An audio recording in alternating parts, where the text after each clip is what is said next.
If you want your epoxy job to go smooth, you've clicked on the right video. We coated a massive commercial building using our epoxy countertop kits, and we're gonna show you all the tips and tricks needed to have a successful install every single time.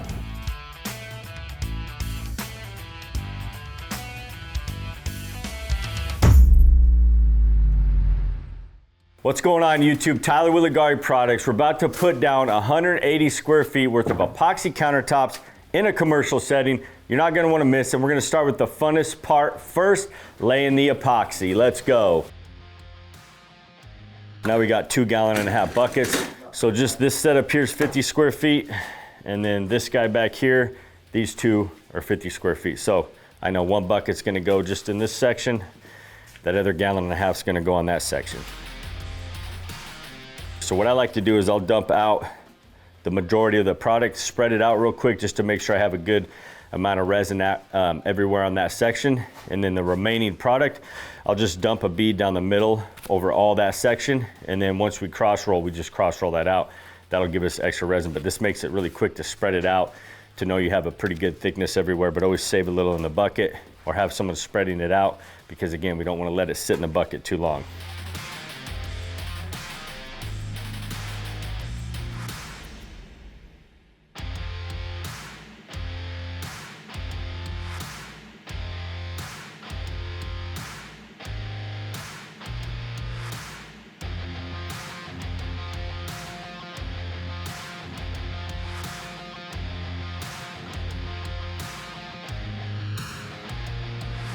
We got our first 50 square foot countertop kit base coat spread out on this section.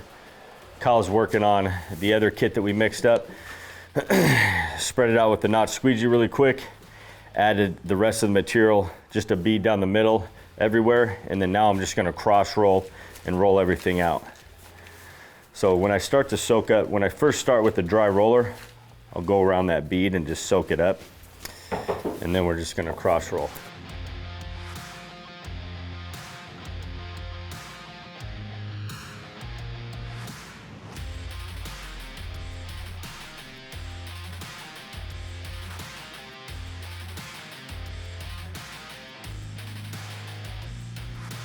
Just make sure whoever's spreading that base coat out, they're not letting that part A, the mixed resin, just sit in the bucket and forget about it, right?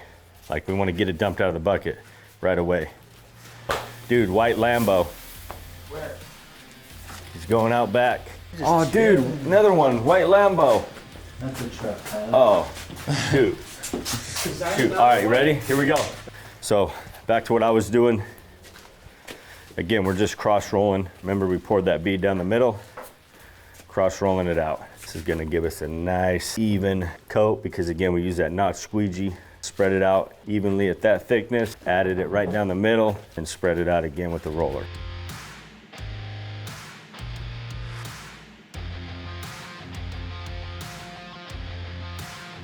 So I'll start getting product to my edge, but I'm not trying to push any off that front edge yet.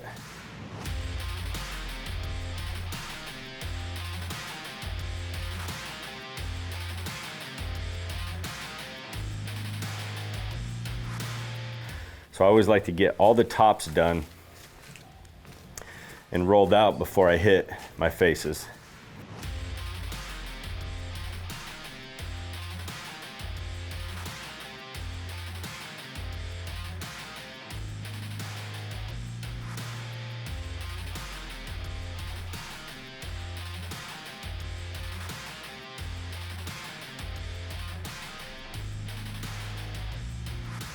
Both tops are done, dialed in, so now I want to hit my faces. So easiest way to do your faces, roll a little bit on the top, that saturates your roller, and only do a couple feet on your face. Roll the top again, saturate that roller, roll a couple feet on your face. Notice how my roller still doesn't sound sticky.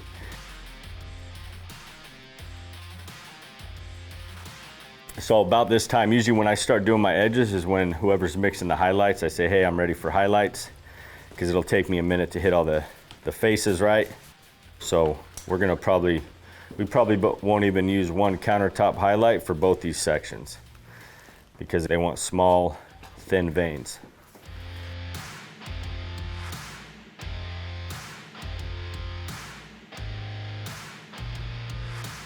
Now that our base coat's laid out, edges hit, it's time to do our highlights. But before we show you how we do these highlights, I want to talk about our specialty tools that we're using on this project and how to cut them to size for any type of project that you're doing. So let's go check that out right now. I'm gonna go over our specialty tools, the notch squeegee and our flat squeegee. These tools are awesome and they can also be cut down to any size. So they come like this, but for countertops, we like to use them also. So I'm gonna go over how to cut them. We're gonna simply cut the length that we want with the skill saw, and then we can use those on smaller projects or on countertops.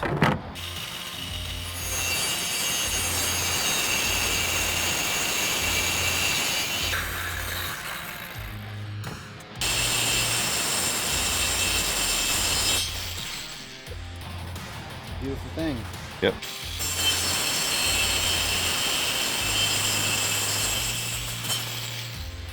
Cool. All right, cool, that's cool.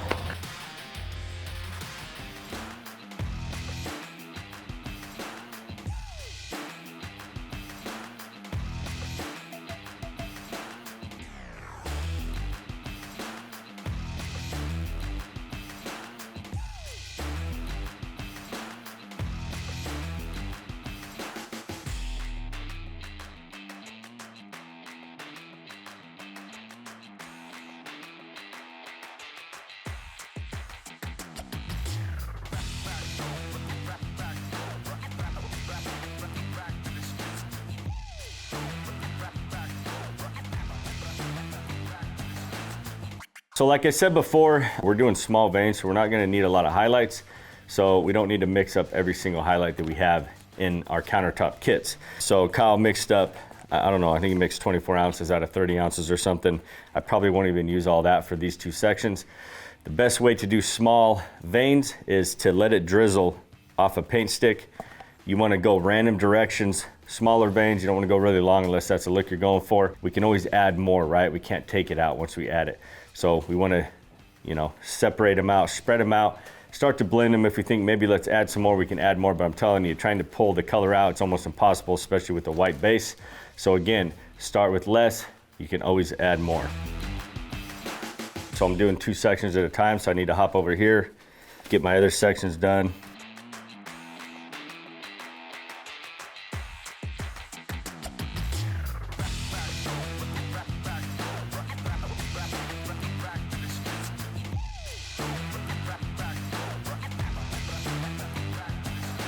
All right, so I'm happy with the tops.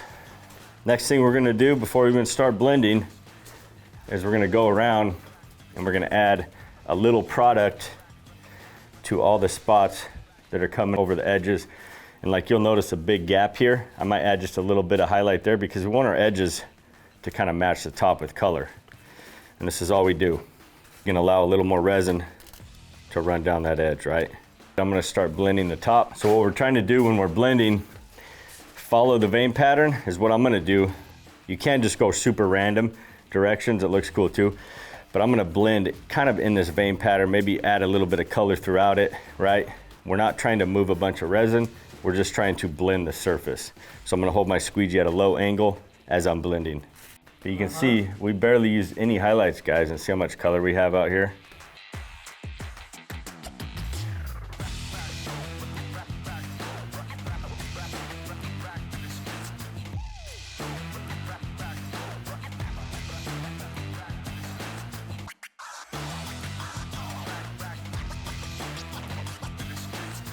Typically you don't want to have another guy blend, but I'm telling you, this is pretty simple. So what I'm going to do is I'm going to spray 91% isopropyl alcohol.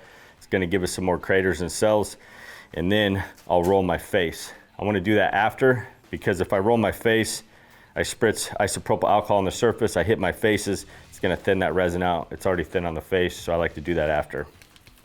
So we're looking for small to medium droplets, maybe a couple big ones, and just hit the surface.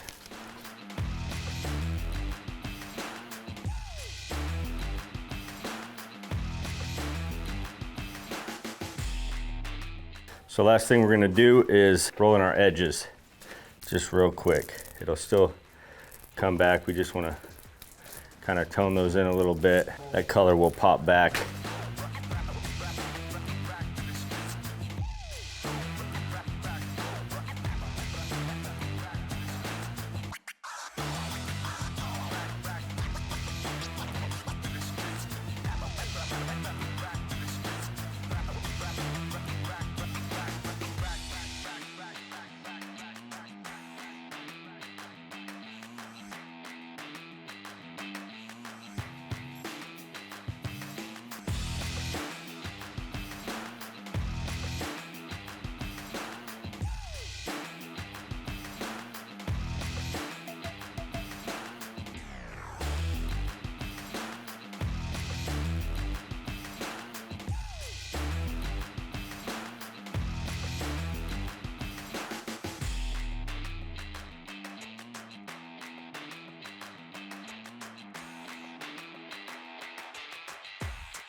So the next step, guys, we're back the next day. Obviously looks a lot different.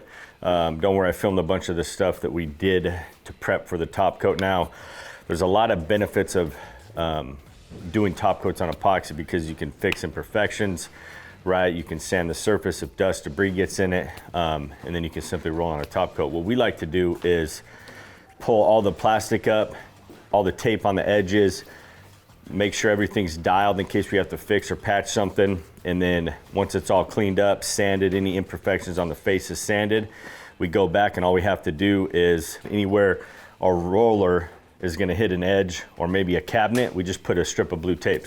So we got roller saturated. I'm gonna do sections at a time. Right down the middle, then I'm cross rolling.